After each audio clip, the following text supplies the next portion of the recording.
Are Soul Grinders of Tzeentch any good? So you know the drill, or the grind if you will. I did this faction a long while back, but the videos are old and everything deserves a new look with my current video card helping it look better.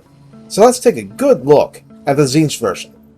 Recruit for 1900 favor and 475 upkeep on Ultra, this gets you 8188 health with 800 barrier hit points, 90 armor, 20 physical resistance, leadership 65, speed 75, charge speed 100, and up to this point, barrier aside, it tracks with that of the Tzeentch version.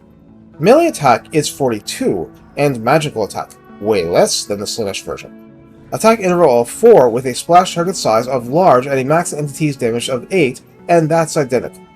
Melee defense is 35, nothing special here. Weapon strength is 450 split between 135 base and 315 armor piercing. This is serviceable, not exceptional. No bonuses versus infantry or versus large. Charge bonus is 30, mass is 4000.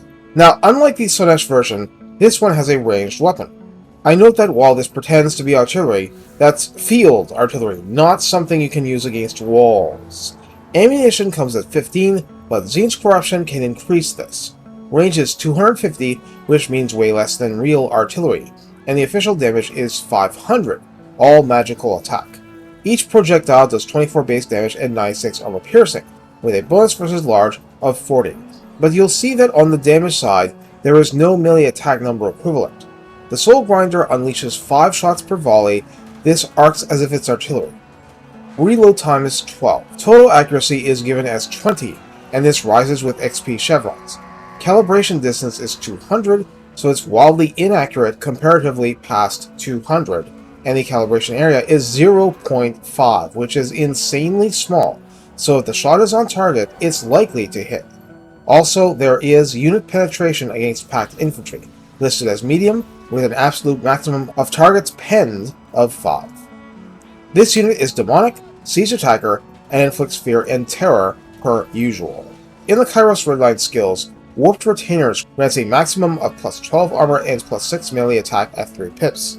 Arsenal of Insanity grants 7 grinders, plus 12% weapon strength, plus 6 bonus versus infantry, and 15% spell resistance.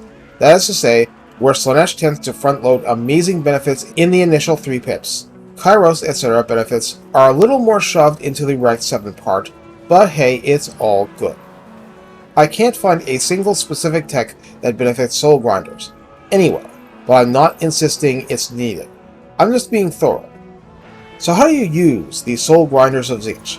Well, that's the funny thing. This is a legitimate hybrid artillery and war machine unit. Obviously, ideally you want to use it to greatly diminish the larger, more thorny opponents with ranged weaponry, but you don't always get that chance. It's more like you should take every opportunity you can, or at least take every pot shot that presents itself before the lines clash, until you have a fairly low level of ammunition left. After that, you have barrier. Unless you're getting shot to pieces, you can engage in hidden run attacks. That's a fair bit of speed after all. Also, you tend to have flying lords, so they're going to get chased. And after that, well, you have a big, angry demon with high armor and high armor piercing, and that means it's really good at forming and fighting blobs. That's not going to matter solo, but you have a magical tactical weapon of mass destruction, use it then. Or, if not appropriate, shoot into it, charge into the flanks, and so on. This is a multi-role, flexible, fairly reliable trooper, and it fits with virtually anything else you're trying to do. Of course, it's a little expensive, but once again, ideally this is pelting giants and stuff like that, because a lot in your roster is worse at it. Also, of particular note, while magical attack, the damage is otherwise physical damage, as in not fire, so fire resistance is worthless against it. Besides, resistance always goes only so far. If you reduce a unit's hit points enough beforehand, a mild breeze will topple the giant compared to before. So whittle away, grind away, reduce, weaken, destroy. It's not complicated, but it does take time, and whether you have that time is an issue of battlefield factors, and if Soul Grinder kiting is viable in a given battle, and if not, whether you flank or just run interference in the middle of the mosh pit, the Soul Grinder is there for you until the moment it crumbles away. Take care, and have fun pretending to be Zeus, hurling a forked thunderbolt at your foes.